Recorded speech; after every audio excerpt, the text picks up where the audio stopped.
শুরু হয়ে যাবে উন্মাদের মতো। প্রভু গো, এত সুন্দর তেলাওয়াত জিন্দেগিতে কোনোদিন শুনিনি। আল্লাহ বলবেন থামো, এর চাইতে মধুর তেলাওয়াত শুনবে কি? আল্লাহ এর চাইতে আরো মধুর কণ্ঠস্বর আছে কি? হ্যাঁ, অগ বিশ্ব নবী, অগ প্রধান অতিথি, আমি আল্লাহ আপনার কাছে কোরআন নাজিল করেছিলাম, সেখান থেকে আপনি সূরা ইয়াসিন তেলাওয়াত করুন। আল্লাহ নবী শুরু করবেন, ইয়াসিন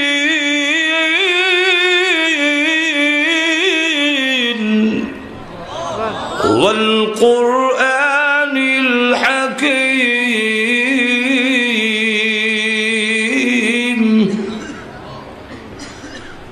জান্নাতীরা তাকায় দেখবে দাউদ আলাইহিস সালামের কণ্ঠস্বর থেকে বিশ্ব নবীর কণ্ঠস্বর আরো 1000 গুণ বেশি সুন্দর শোনা যায়। সব একবারে উন্মাদই। আল্লাহ ডাকতে বললেন, জান্নাতীরা এত মধুর কণ্ঠের তেলাওয়াত জীবনে কোনোদিন শুনেছে কি? না গো প্রভু, শুনি নাই। এর চাইতে মধুর তেলাওয়াত শোনার ইচ্ছা আছে কি? হ্যাঁ, আরো মজা। হ্যাঁ, আল্লাহ আরো মজা আছে। হ্যাঁ, জীবনভর আমার দেওয়া কণ্ঠস্বরের আওয়াজ শুনেছ। আল্লাহ রাব্বুল আলামিন বলেন, জীবনভর কণ্ঠস্বর যা শুনছো আওয়াজ, এটা সব আমার দেওয়া। কার দেওয়া? আরো জোরে কান। আমি আল্লাহর দেওয়া। এখন আমার কালাম শুনছো অন্যের কণ্ঠে, অন্যের জবান দিয়ে, আমার কাছ থেকে তো শোনোনি। হাঁটু জোরে কর না। দুনিয়াটা শূন্য এরকম। আল্লাহটা যে কিরম হবে এটা বুঝাইবার কোনো ভাষা, হাঁটু জোরে কেন ভাষা। আমেরিকাতে একবার একটা কনফারেন্স হয়েছিল সর্বদলীয়, এই সময় এরশাদ সাহেব ক্ষমতায়, কথা বুঝেন। তখন সর্বদলীয় সব দল থেকে একজন হুজুর দাওয়াত দিছে, 10 মিনিট বা আধা ঘন্টা টাইম, এর ভিতরে তার ধর্মীয় গ্রন্থ তেলাওয়াত করবে। আমরা দেখব কার কোন ধর্মীয় গ্রন্থের কি পরিমাণ আসর প্রভাব। তো সব ধর্মের লোকেরা আসলো, 10 মিনিট টাইম বিচারক মন্ডলীরা আছে, তারপরে রেড সিগন্যাল দেওয়া হবে, লাল বাতি আছে, টাইম মানে শেষ হয়ে গেলে লাল বাতি জ্বলে উঠবে, আপনি শেষ, হাঁপবেন, আর বলতে পারবেন না, শেষ। এমন দেখা গেল এই অবস্থায় মুসলমানের পক্ষ থেকে দাওয়াত দেওয়া হয়েছিল কারি আব্দুল বাসেত। কারি আব্দুল বাসেত রহমতুল্লাহ আলাইহি যখন দাওয়াত দিল, তো সকলে টাং টুং বাড়াং বাড়াং যা পড়বার পড়ছে। মানুষ লড়বে দূরের কথা, একটা মশাও লড়ে না। এবার আইলো কারি আব্দুল বাসেতের নাম। কারি আব্দুল বাসেতের নাম যখন আসলো, তখন তিনি দেখা যায় মোশন করতে করতে, কারি সাহেব দেখছেন না, খালি শাস্তে শাস্তে সমশেষ। লক্ষ্য করে দেখেন যে আল্লাহর নবী বিশ্ব নবী রাহমাতুল লিল আলামিনের কণ্ঠস্বর, আর বইটাও আমরা বুঝবার কোনো উপলব্ধি নাই। তো কারি আব্দুল বাসেতটা, তো কারি আব্দুল বাসেতের কেসে তখন হওয়া যায় মাঝুর, এখন ঠিক কিনা। তো দেখা গেল 1 মিনিট গেছে খালি মোশন ধরতে ধরতে মুসলমান যারা আছিল এরা কয়, ও খেলে গাই যাও। আর এই মোল্লারে খেলে দাও দিছে, আর মোল্লা ভাইছিল না দেশ যে টাইমের গুরুত্ব বুঝে না।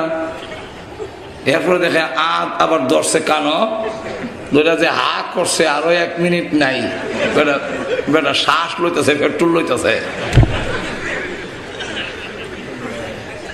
তখন সব মুসলমান মাথা নিচের দিকে দিয়া কয়, আহা, ইজ্জত নিয়ে আজকে যাওয়া সম্ভব না। এই 2 মিনিট গেল, খালি প্রস্তুতি হইতে। এখন দেখা যায় বেড়া খালি টান দিছে, বিসমিল্লাহির রহমানির রহিম।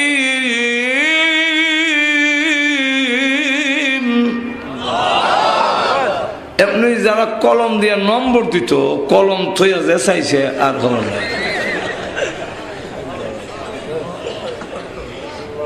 যারা সুইচ টিপ দিয়া লাল বাতি জ্বালাইতো,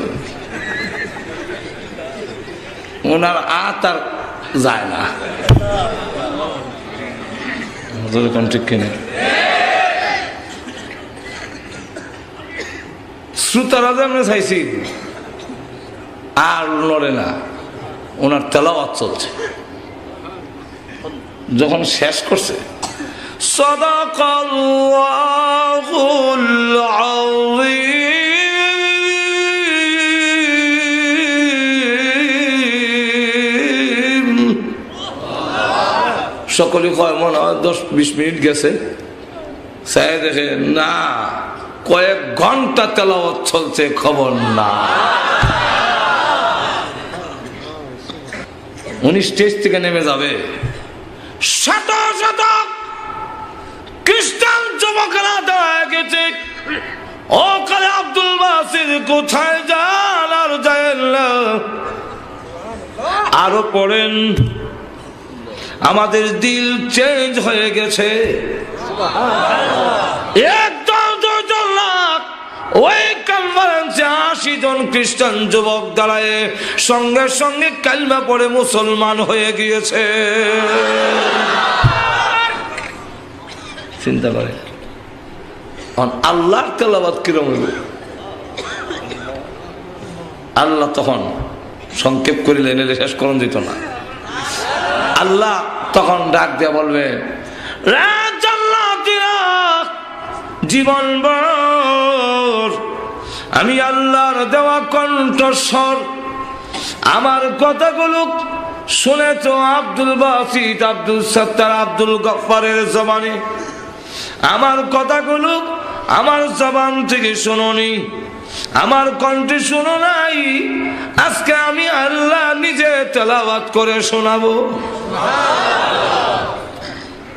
আমরা পড়ি আর রহমান, আল্লাহ ওই দিন সূরা রহমান শুরু করবেন, কিন্তু আমরা পড়ি আর রহমান। আল্লাহ একটা শব্দ বাড়াইয়া বলবেন, আনার রহমানু আল্লামাল কুরআন খালাকাল ইনসান। আনার রহমান, পরম করুণাময়। শুনেছ আনা, আমি। একটু জোরে কর না। ওই দিন তেলাওয়াত চলবে, মানুষগুলো অজ্ঞান হয়ে পড়ে যাবে। অজ্ঞান বলতে এমনি দেখা যায় লড়াচড়া নাই, কিন্তু খালি বলে প্রভু গো তেলাওয়াত করুন, আরো শোনান, আরো শোনান। আল্লাহ রাব্বুল আলামিন তেলাওয়াত করতে থাকবেন। শত শত বৎসর চলে যাবে, হুরপুরীরা স্লিপ লিখবে, টুকা লিখবে, সিরিকুট লিখতে থাকবে।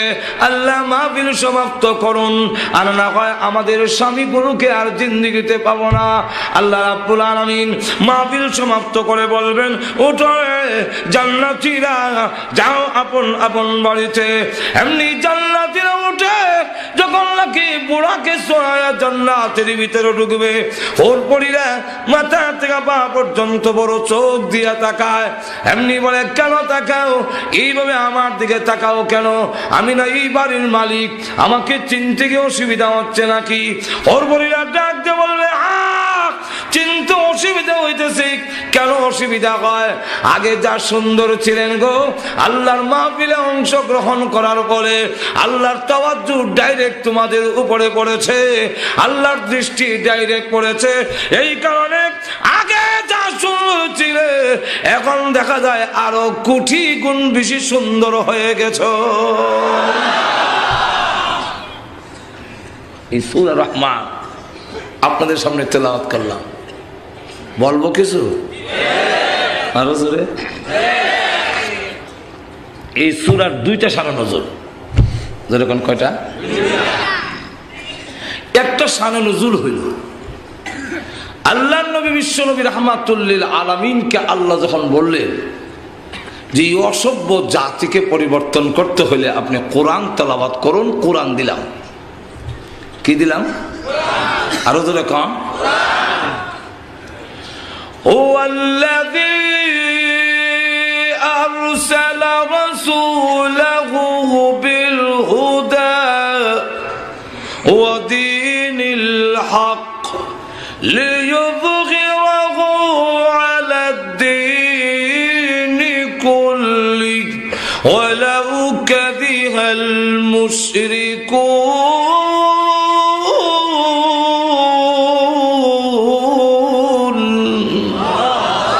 অগণবিজি আমি আপনাকে পাঠাইলাম সেই সত্তা যিনি আপনাকে পাঠিয়েছেন, আরসালাহু বিল হুদা, হুদা মানে কোরআন, কোরআন দিয়ে পাঠাইলাম।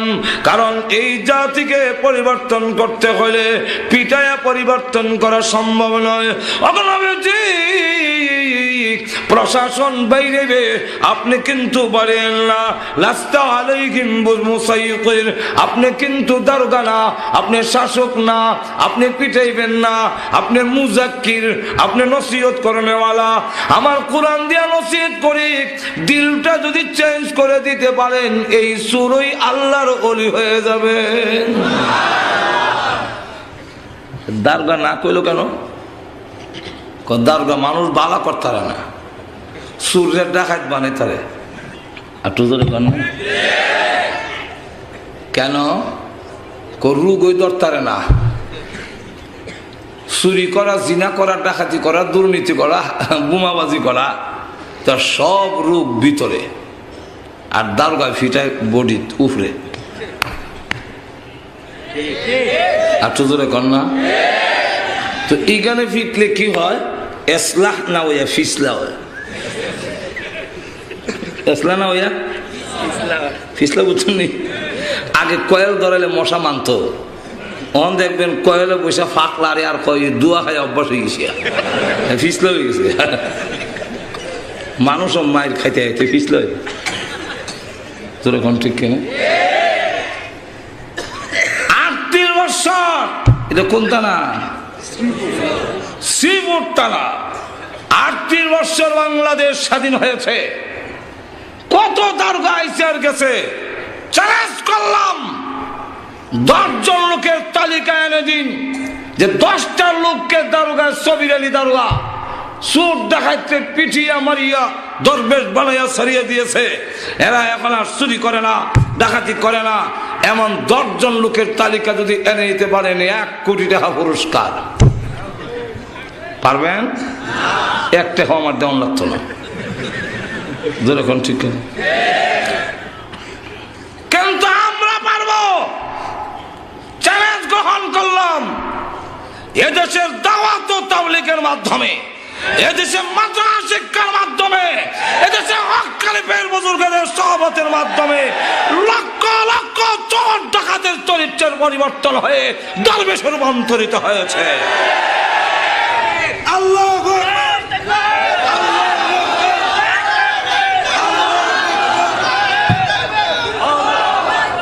ভাইয়ারা আমার, তারপরও যত অপবাদ, মাদ্রাসা শিক্ষার উপরে অপবাদ, মাদ্রাসায় জঙ্গিবাদ তৈরি করে, যেমন কথাবার্তায় বোঝা যায় কলেজ ভার্সিটির থেকে ওনারা ফেরেশতা সাপ্লাই দেয় না।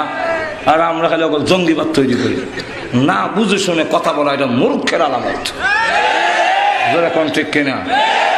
আমরা চ্যালেঞ্জ করে বলতে পারি, এদেশের মাদ্রাসা শিক্ষা থেকে কোন সন্ত্রাসীর জন্ম হয় নাই, কোন চোর ডাকাতের জন্ম হয় নাই।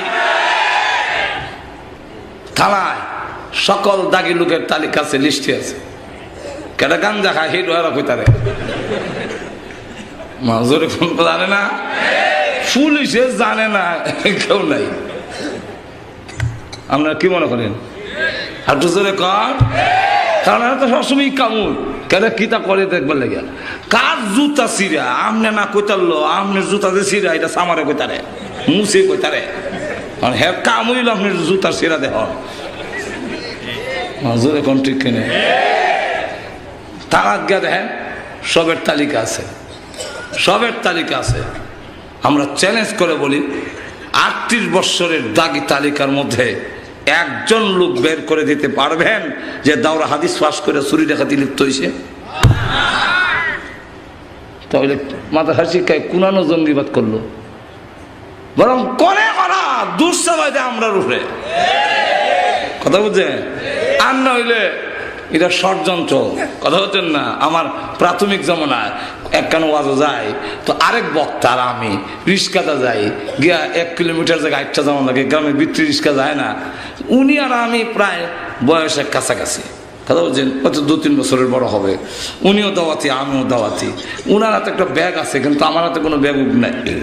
উনার অভ্যাস হইল যে ওনার সাথে যে ব্যাগটা থাকে, এটা তার পাশের লোকরে দেলায়। আর উনি খালি আগে মানে আমার দিত কেমনি, আমি তো ছাত্র না। আর এইরকম না যে উনি মুরব্বী, আমি কম বয়সের বাচ্চা, ব্যাগটা দিয়ে দিল, দিত কেমনে?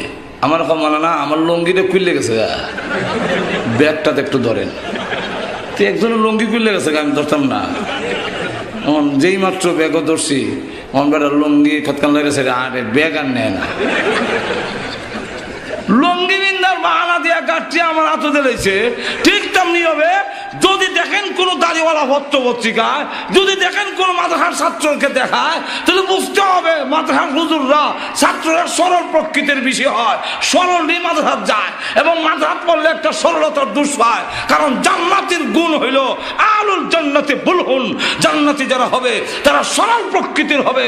সুতরাং আলেম ওলামা যারা হবে, মাদ্রাসার ছাত্র যারা হবে, যত বুদ্ধিমানই হোক, সরলের একটা দোষ থাকবে। এই সরলের দোষের কারণে এরকম বোমাটা ওই ব্যাগটার ধরেছেন বাবা, আমি মুরব্বীও ধরছে, এবারে তো সরল মানুষ দেন।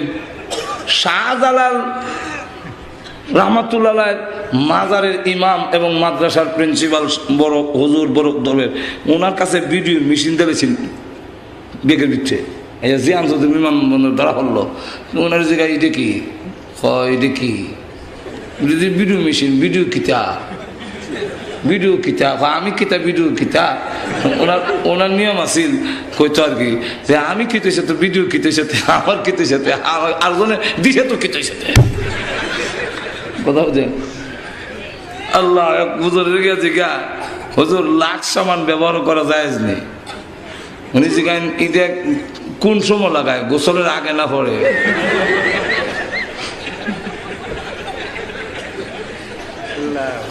গোসলের আগে লাগা কত তো দই হলাই দিব, ওইটার জায়গায় লক্ষ্মীতে।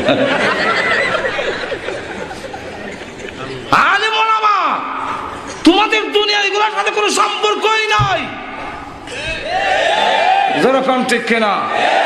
কিন্তু তারা জানে এদেশের থেকে আল্লাহর নাম, আল্লাহ রাস্তা যদি উঠাইতে হয়, আলেম ওলামা উঠাইতে হবে, মাদ্রাসা শিক্ষা উঠাইতে হবে। আল্লাহর কসম, একজন আলেম থাকতে, এদেশের একজন মুসলমান থাকতে আল্লাহর আস্থার বিরুদ্ধে ষড়যন্ত্র বরদাস্ত করবে না। এই কারণে অগল দুষ্কারী মূল্যের উঠে। আর একটা হইল দুর্বল, তো এত দুর্বল আর কেউ নাই। আমরা আলেম ওলামার মতো দুর্বল তো আর নাই। মসজিদের ইমাম, মুয়াজ্জিন, মাদ্রাসার হুজুর যাওয়ার লাগে সবের কাছে। আর মসজিদের ইমাম সাহেব, ওনার সভাপতি Awami League, secretary BNP, cashier হইল জাতীয় পার্টি, উনি হইল খতমে ইউনুস ফরুন্না পার্টি। খতমে ইউনুস ফরুন্না ছাড়া আর কি পারবো না? আওয়ামী লীগকে খুশি করতে পারবো না। বিএনপি আওয়ামী লীগের দিলে গেলে বিএনপি চোখ উল্টায়, বিএনপির দিকে গেলে আওয়ামী লীগের চোখ উল্টায়। করতো গীতা। এখন আসুন, আমি যে কথাটা বলতে চাইছিলাম যে আল্লাহ রাব্বুল আলামিন বলেন, আপনারা দারোগা বানায় পাঠাইছি না, বাইরে মানুষ ভালো হয় না, বরং মানুষ আরো শক্ত হয়, আরো শক্ত হয়। এখানে বাইরে এরপরে অভ্যস্ত হয়ে থাকা, এখানে বাড়িলে কামায় না। রোগ এখানে নয়, রোগ ভিতরে।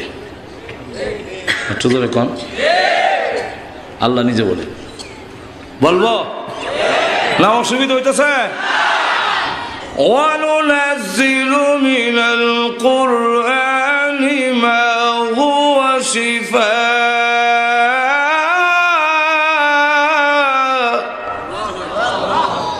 আর একটু ব্যাখ্যা দিয়ে আরেক আয়াতে বলেন, শিফাউল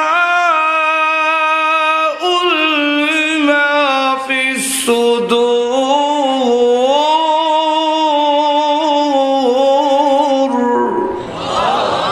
তোমাদের ভিতরে যত রোগ আছে, সকল রোগের ঔষধ, আরোগ্য, মেডিসিন আমি আল্লাহ কোরআনও দিয়েছি। কোরআন ছাড়া ভালো হবে না। যেরকম ঠিক কিনে? দুই সুরে ধরছে দুই দলে, দুই সুরে ধরছে এক দলে ধরছে পুলিশে, আরেক দল হইল তবলিগওয়ালারা ধরছে আরেক সুরে। পুলিশে ধরে লেগে গেছে থানাত নিয়ে লটকাই বেরিয়েছে। আর চুরি করবে জীবন না। তো অতীতে করছিলে যে এই জন্য 3 চিল্লা 4 মাস জেল। কয় মাস? 3 চিল্লা 4 মাস। আর একটা তবলিগলারা কেমন জানে বুঝাই বাজায় সিলেট লেগে গেছে। হ্যাঁ 3 চিল্লা 4 মাস সময় লাগায় বাইতেছে, হিডো বাইতেছে। কিন্তু যে জেল খাইটা বাড়িতেছে এটা এখন দেখা যায় রাস্তার দাঁড়াইয়া ডাইরেক্ট আরম্ভ করছে। কেউ ভাই এই ডাইরেক্ট আরম্ভ করলেন, কজর আগে তো লুকাইয়া করতাম, কেউ জানতো না। পুলিশের দইরা ফিটটা মাইরা সারা দেশে জানাই দিছে আমি যে কাল্লাচোরা। আর লুকাইয়া লাভ কি, এখন ডাইরেক্ট আরম্ভ করছে। আর যারা তবলিগে গেছিল 3 মাস 4 মাস পরে যখন আইছে, এখন দেখা যায় এই লোকটা মসজিদের দিকে আসতেছে, দাঁড়িয়ে রেখেছে, টুপি লাগাই আইছে, তো মসজিদে যায়। তো জিজ্ঞাসা করা হইলো, মসজিদে যে আপনি আসতেছেন ভাই, আপনারা তো মসজিদে দেখছি না, কি ব্যাপার, কেমনে আপনি কিতা হইল? এমনি হ্যাঁ হ্যাঁ, আরে হ্যাঁ হ্যাঁ কিতা না কইলে আমি বুঝুম না, এটা হ্যাঁ হ্যাঁ কইলে হ্যাঁ কইতো চায় না। কত আমি তবলিগে গেছিলাম, 3 চিল্লা দিয়া এখন ছুরি ছেড়ে দিছি। এখন লক্ষ্য করে দেখেন যে অবস্থা রইল এরকম যে আল্লাহর কোরআন একটি অবস্থার পরিবর্তন করে, একটি জাতির চরিত্রের পরিবর্তন করে। দিল পরিবর্তন হইলে তার চরিত্রের পরিবর্তন হবে। আর দিলের পরিবর্তন যদি না হয়, আল্লাহর কসম পিটাইয়া মারিয়া মানুষ বালা করা যায় না। এই জন্য আল্লাহ বলেন আপনি কোরআন পড়েন। রাসূল কোরআন পড়া শুরু করছে, আর কোরআনের আয়াতগুলো ছন্দ মিলাই, জোরে কোন ঠিক কিনা? ছন্দ মিলাই না। আর রহমান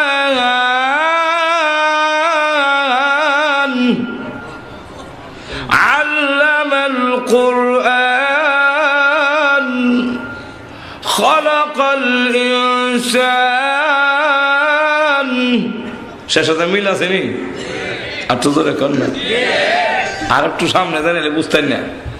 ওয়াশ-শামসি ওয়া-দুহাহা ওয়াল-কমারি ইযা তালাহা। আলে হা হা শেষে দিয়া জোরে কোন ঠিক কিনা?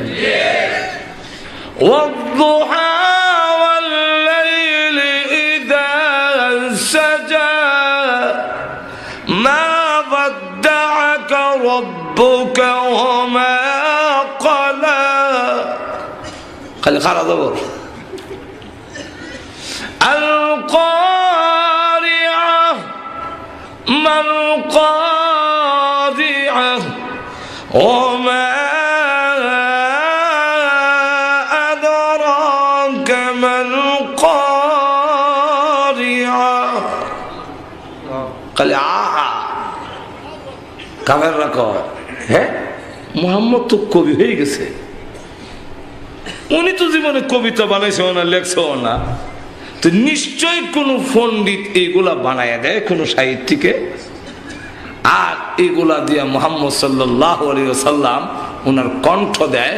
যেমন আমাদের দেশে কণ্ঠশিল্পী একজন আর লেখনা আরেকজন, তো এটা মনে হয় কোন সাহিত্যিকে লিখে দেয় আর মুহাম্মদ সাল্লাল্লাহু আলাইহি ওয়াসাল্লাম তার কণ্ঠ দেয়। আপনারা কি দেখেন কণ্ঠ দেয়?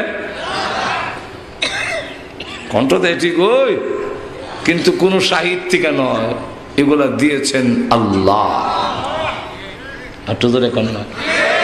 আল্লাহ নবী, বিশ্ব নবী রাহমাতুল লিল আলামিন দুনিয়ার কারো কাছে পড়েন নাই, পড়েন নাই, লেখেন নাই। লা তাখুতুহু বিয়ামিনিকা, নবীজির ডান হাতে দাগ দেয় নাই, আর কারো কাছে পড়েন নাই। কেন? নবীরা না পড়াটা হলো নবীর গুণ, আর আমরা না পড়া হলো আমাদের দোষ। নবীরা না পড়াটাই হলো নবীর গুণ। আর তো ধরে কন, নবীদেরকে পড়াইছেন কে? আরো ধরে জিবরাইল আলাইহিস সালাম যখন পড়ায়, রাসূল তখন কণ্ঠস্থ করার লেগা এবং জিবরাইলের মতো পড়বার লেগা যেই মাত্র রাসূল সাথে সাথে দৌড়ে পড়ে আল্লাহ আয়াত নাযিল করছেন, জিবরাইলের কাছে পড়বেন না, আপনার উস্তাদ না জিবরাইল, পড়বেন না। লা তুহাররিক বিহি লিসানাকা লিতা'জালা বিহি ইন্না আলাইনা জামআহু ওয়া কুরআন। ওগো নবীজি আপনার জবান মুবারক লড়াইবেন না, 30 পারা কোরআন আপনার সিনাতে জমা করে দেওয়া এবং কোন পদ্ধতিতে পড়তে হবে সেই পঠন পদ্ধতি শিক্ষা দেওয়ার দায়িত্ব আমি স্বয়ং আল্লাহ গ্রহণ করেছি, আমি আপনাকে পড়াবো। তো আল্লাহ নবী বিশ্ব নবী রাহমাতুল লিল আলামিন কোরআন শরীফ যখন পড়েন ছন্দ মিলায়ে কাফেররা যখন বলতে লাগলো মনে হয় কোন পণ্ডিত কোন সাহিত্যিক এগুলো আবৃত্তি করে দেয়, মুহাম্মদ সাল্লাল্লাহু আলাইহি ওয়াসাল্লাম কণ্ঠ দেয়, আল্লাহ তার জবাব দেওয়ার জন্য সূরা রহমান নাজিল করে বলেন, না কোন সাহিত্যিক নয়, কোন পণ্ডিত নয়, আমার বন্ধুকে আমি স্বয়ং আল্লাহ কোরআন শিখাইছি। তাই আল্লাহ রাব্বুল আলামিন বলেন الرحمن علم القرآن خلق الإنسان।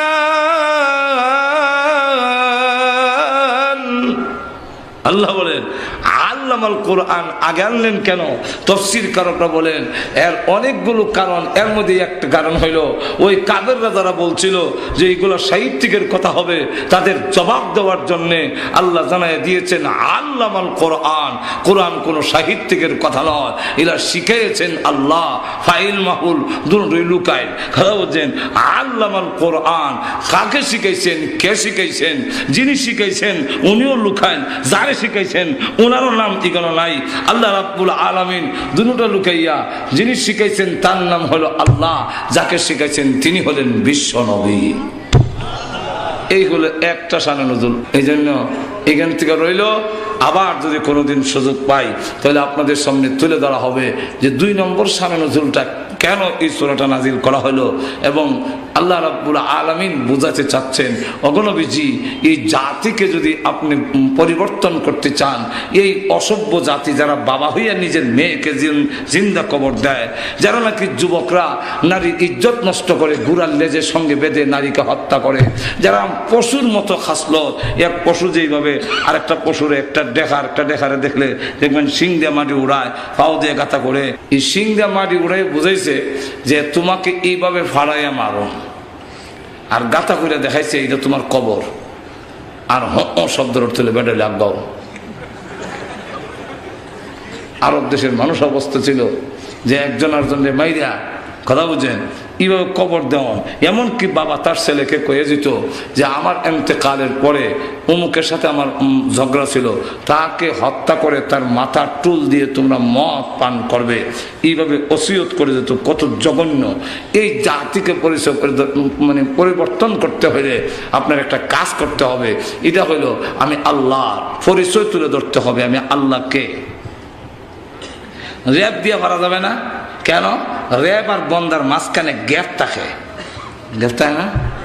আর তো জোরে কন, 24 ঘন্টা কি আমার সাথে থাকবে? আরো জোরে কন, আপনার আর্মি আর মানুষের মাঝখানে গ্যাপ, বিডিআর আর মানুষের মাঝখানে গ্যাপ, পুলিশের মাঝখানে গ্যাপ, সিকিউরিটি ক্যামেরা মানুষের মাঝখানে গ্যাপ, ফাঁক আছে।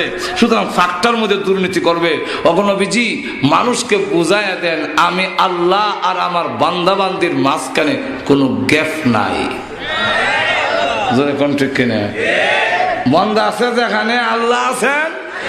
আরো যখন যদিও আমরা অন্যের বেলায় স্লোগান দিই অমুক ভাই যেখানে আমরা আছি সেখানে, আর আল্লাহ বলেন তোমরা যেখানে আমি আল্লাহ বোর্ডার হইলে আমি হয়ে গেলে। সুতরাং দুষ্ট হইবার মতো খারাপ হওয়ার মতো কোনো জায়গা নাই। আর তো জোরে কন্যা। 2 নম্বর হলো দুনিয়ার প্রশাসনে আমরা লক্ষ্য করে দেখেন যে দুনিয়ার প্রশাসনে আমার ভিতরে কি আছে এটাও কইতারে না, আমার ভিতরে কি আছে এটা দুনিয়ার প্রশাসন কেউ বলতে পারবে না।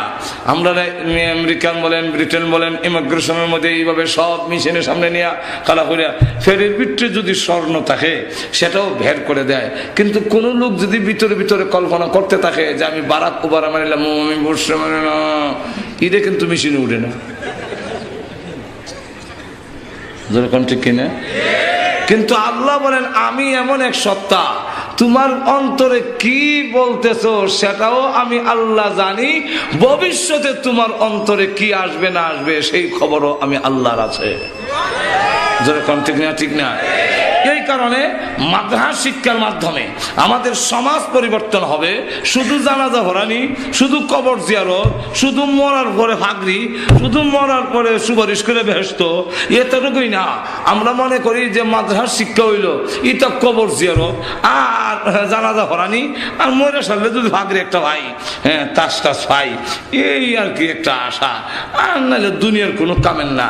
এই কারণে আমাদের দেশের সমাজে অনেক লোকই দেখা যায় মাদ্রাসায় ওই ছেলেটা দিত চায় যেটা আট ভাঙ্গা, ফাও ভাঙ্গা, খানা ল্যাংরা লুলা, ইমন বেমারি, পেশাব করতে গেলে ফায়না করে দিয়ে ঘরে, ইমন সারা আনলে ইমন দুষ্ট গাছে উঠে পেশাব করে দেয়, ইমন সারা মাথা দিতে চায় না, আল্লাহ রাস্তা দিতাম দাদা অন্ধকার নাই।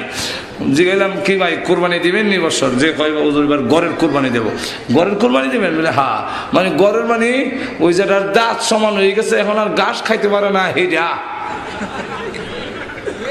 যেরকম ঠিক না ঠিক না?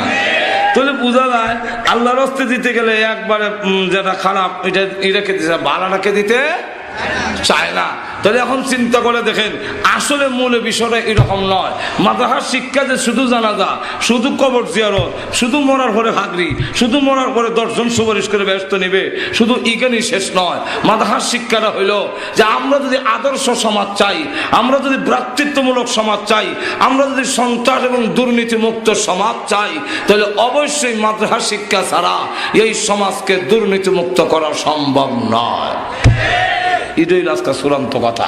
আল্লাহ রাব্বুল আলামিন আমাদের তৌফিক দাও, সকলে বলেন আমিন। আল্লাহুম্মা সাল্লি আলা সাইয়্যিদিনা মাওলানা মুহাম্মদ ওয়া আলা আলিহি ওয়া আসহাবিহি ওয়া বারিক ওয়া সাল্লিম। আস্তাগফিরুল্লাহ রাব্বি মিন কুল্লি যামবি ওয়া আতুবু ইলাইহি। লা হাওলা ওয়া লা কুওয়াতা ইল্লা বিল্লাহিল আলিয়্যিল আযীম। আলহামদুলিল্লাহ। ربنا ظلمنا أنفسنا وإن لم تغفر لنا وترحمنا لنكونن من الخاسرين.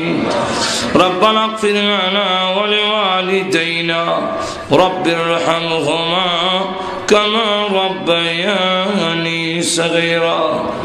ربنا آتنا في الدنيا حسنة وفي الآخرة حسنة وقنا عذاب النار وادخلنا الجنة مع الأبرار برحمتك يا عزيز يا غفار يا حي يا قيوم يا حي يا قيوم يا رب العالمين يا فاطر السماوات والأرض أنت ولينا في الدنيا والآخرة توفنا مسلمين وألحقنا بالصالحين. رب العالمين तमाम জীবনের গুনার বোঝা মাথায় নিয়ে আল্লাহ নজরুল রহমতের সময় আলেম উলামা নিয়ে, সাদাদারি ওয়ালা মুরব্বি নিয়ে, নওজোয়ান ভাইদেরকে নিয়ে, মাসুম বাচ্চা নিয়ে, পর্দার আড়ালের নেককার মা বোনদেরকে নিয়ে আমি গুনাহগার তোমার সেই দরবারে হাত বাড়াইলাম।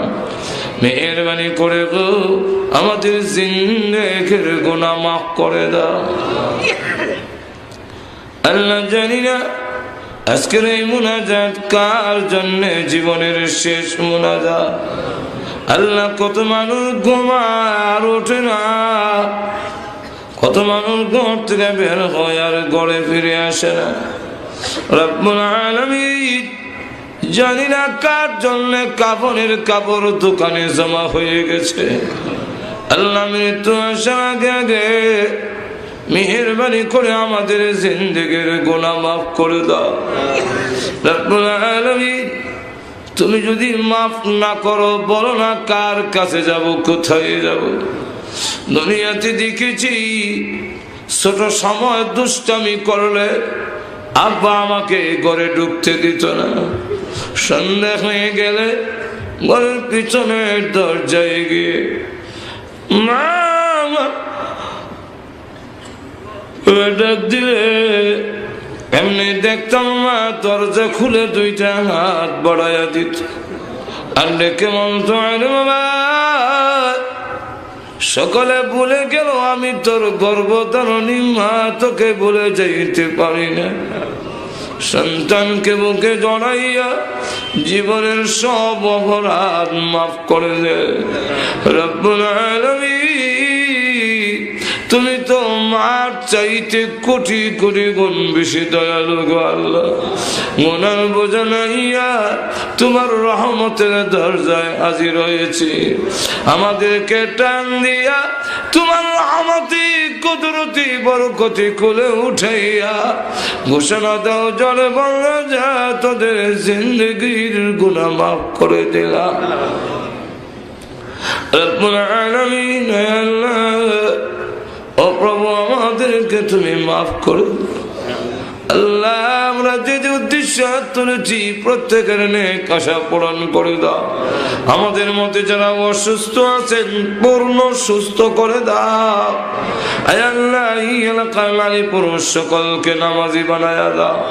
আজকের এই মাহফিলের আয়োজন যারা করেছেন, শোনার জন্য যারা এসেছেন, সাহায্য সহযোগিতা যারা করেছেন আল্লাহ, সকলের জন্য মাহফিল নাজাতের জরিয়া বানায়া দিও আল্লাহ। মাদ্রাসা উপলক্ষে মাহফিল হয়েছে, মাদ্রাসারে কবুল করো আল্লাহ। পড়নেওয়ালা পড়নেওয়ালা জাগির দেনেওয়ালা সকলের জন্য নাজাতের জরিয়া বানায়া দাও রব্বুল আলামিন।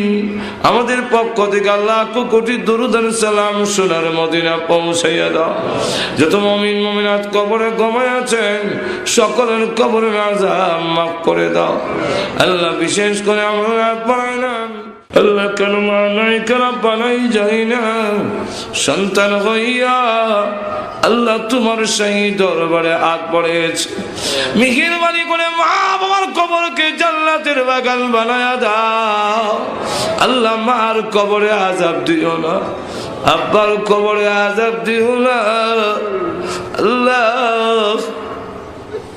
কত লাঠি মার কলিজায় মেরেছে, কত রজনী গেল আমি মাকে ঘুমাইতে দেইনি আল্লাহ। ঈদের সময় বাড়িতে না গেলে সকলের ঈদ হইল, মার ঈদ হইত না। ওই মাদের দুনিয়ায় না সন্তান হইয়া আল্লাহ মেহেরবানি করে মার কবরকে জান্নাতের বাগান বানাও রব্বুল আলামিন। আল্লাহ প্রভু মেহেরবানি করে আমাদের সকলকে মক্কা মদিনা বারবার জিয়ারত করার তৌফিক দাও আল্লাহ। স্বপ্নের যুগে তোমার বন্ধুর নুরানি চেহারাখানা দেখায়া দাও আল্লাহ। যেদিন মরণ দাও ইমানের সাথে মরণ দিও, গাড়ির নিচে পালাইয়া নিষ্পীড়িত করে মারো না আল্লাহ। আগুনে পোড়াইয়া বেইজ্জত করে মারো না, পানিতে ডুবাইয়া মারো না, প্যারালাইসিস দিয়ে বিছনায় ফেলে রেখে মরণ দিও না, ক্যান্সার দিও না, এইডসের মতো মহামারী দিও না আল্লাহ। হার্ট বাল কিডনি নষ্ট করে দিও না, জবান ব্রেন নষ্ট করো না। যেদিন মরণ দাও গো জুমার দিনে নামাজের সিজদার মধ্যে মালাকুল মউত পাঠাইয়া দিও। রব্বানা তাকাব্বাল মিন্না ইন্নাকা আনতাস সামিউল আলিম ওয়া তুব আলাইনা ইন্নাকা আনতাত তাওয়াবুর রহিম। সুবহান রাব্বিকা রাব্বিল ইজ্জাতি আম্মা ইয়াসিফুন ওয়া সালামুন আলাল মুরসালিন ওয়ালহামদুলিল্লাহি রাব্বিল আলামিন। আমিন আমিন বিরহমাতিকা।